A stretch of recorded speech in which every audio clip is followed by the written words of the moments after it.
DB Harun আর আরেকজন হচ্ছেন বিপ্লব কুমার সরকার। মোটামুটি দুজনই আলোচনায় ছিলেন, তবে ডিবি হারুন তিনি একটু বেশি আলোচনায় ছিলেন। বাংলাদেশ আওয়ামী লীগের রাজনীতিতে একজন পুলিশ কর্মকর্তা যে পরিমাণ প্রভাব বিস্তার করত, মিডিয়া পাড়া থেকে নিয়ন্ত্রণ শুরু করে অনেক কিছু, রাজনৈতিক নেতাকর্মী অথবা যে ইস্যুগুলোতে শেখ হাসিনা টেনশন করতেন, বলা হয়ে থাকে ওই রকম টেনশনগুলোকেও দূর করে দিতে পারতেন ডিবি হারুন। আলোচনায় এসেছিলেন বিএনপির একজন প্রবীণ নেতা, সম্ভবত ফারুক ভাই, ওনার গায়ে হাত তুলে আর এরপরে আর পেছনে তাকাতে হয় নাই। খুবই প্রভাবশালী একজন ব্যক্তিত্ব ছিলেন। তো আওয়ামী লীগের পতনের পর ডিবি হারুন কৌশলে বাংলাদেশ ছেড়ে পালিয়ে গিয়েছেন। এখন পালাইয়া গিয়েও ডিবি হারুনকে একটা গিফট কিন্তু ডক্টর ইউনূসের পক্ষ থেকে দেওয়া হয়েছে, তবে সব গিফট আনন্দের না। যেমন ধরেন আপনারা কেউ একটা গিফট দিল, ভাই এটা আপনার জন্য গিফট, একটা পার্সেল আসছে, আপনি খুশিতে খুশিতে খুলছেন, ভিতরে দেখেন সাদা কাফনের কাপড়, ভিতরে চিঠি অথবা কোনো পুতুলের গায়ে সূচ মারা, এরকম গিফট কিন্তু জীবন নিয়ে আনে। আবার একটা চিঠি পাইলেন, খুললে দেখেন ভাই আপনার চাকরি শেষ, এরকমও হইতে পারে, তাই না? তবে এই গিফটটা ভিন্ন গিফট। আবার শুধু ডিবি হারুনরে দেয় নাই, ওই যে বিপ্লব কুমার মন খারাপ করবে, তো বিপ্লব কুমারও একটা দিছে। আসুন দেখি কি সেই পুরস্কার দিছে। আসলে এটা পুরস্কার না, এটা হচ্ছে তিরস্কার, এবং অনেক কিছুই এক মুহূর্তে হারাই ফেলছে। তবে কখনো পরিবেশ পরিস্থিতি বদলাই গেলে হয়তো এই সিদ্ধান্তগুলো বলবৎ থাকবে কিনা সেটা হচ্ছে কথা। গতকালকে আমাদের সরকারের পক্ষ থেকে আপনার খুবই গুরুত্বপূর্ণ একটা সিদ্ধান্ত নেওয়া হয়েছে।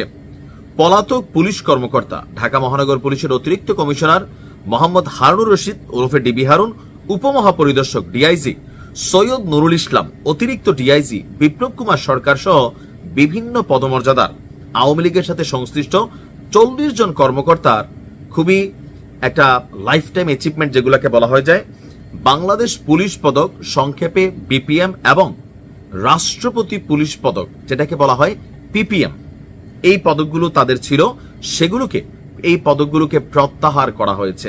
মানে তার কাছে ছিল, মেডেলটা নিয়ে গেছে, বিষয়টা তা না, আইনিভাবে তাদের এই ট্যাগটাকে সরাই দেওয়া হয়েছে।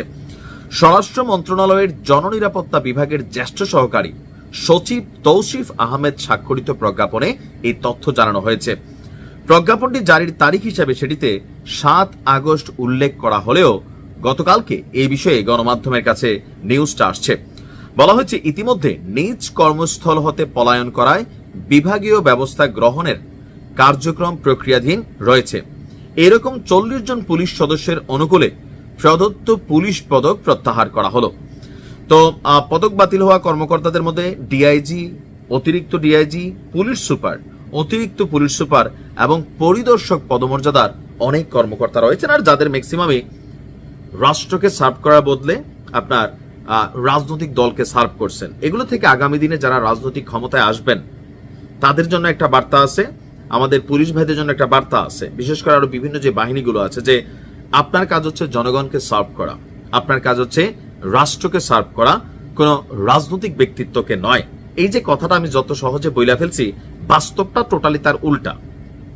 পুলিশকে খারাপ বানাই আমরা যারা রাজনৈতিক ক্যারেক্টার আছি, আমজনতা বা থানাত গিয়া ওসির সামনে পাড়া তুল্লা বলি, এসআইরে বলি এ মিয়া এ চিনান আমি কে, হ্যাঁ ভাবতা দেই না কেন, আমার বস ক্ষমতায়, আমার অমুক ভাই এমপি, তমুক ভাই উপজেলা চেয়ারম্যান, আমি অমুকের ভাই। তো এই ক্যারেক্টার থেকে বের না হলে পুলিশের ওসি যিনি হন তিনি কে ভাই, এসপি যিনি হন তিনি কে, তিনি কি শেখ হাসিনার আত্মীয় হন, খালেদা জিয়ার আত্মীয়? নো। বিভিন্ন লেভেল থেকে আমার আপনার মতো সাধারণ পরিবার থেকে বিভিন্ন ধাপে ধাপে একটা মেধার মাধ্যমে ওঠা খুবই সাধারণ ফ্যামিলির একজন মানুষ, হয়তো চেয়ারে আছি, কিন্তু এই চেয়ার নিয়ে সবার সাথে কিন্তু আবার বাক বিতণ্ডা করা যায় না। কারণ একজন এমপির লোকের ডিস্টার্ব করলে ফোন আসবে ভাই স্বরাষ্ট্রমন্ত্রী থেকে।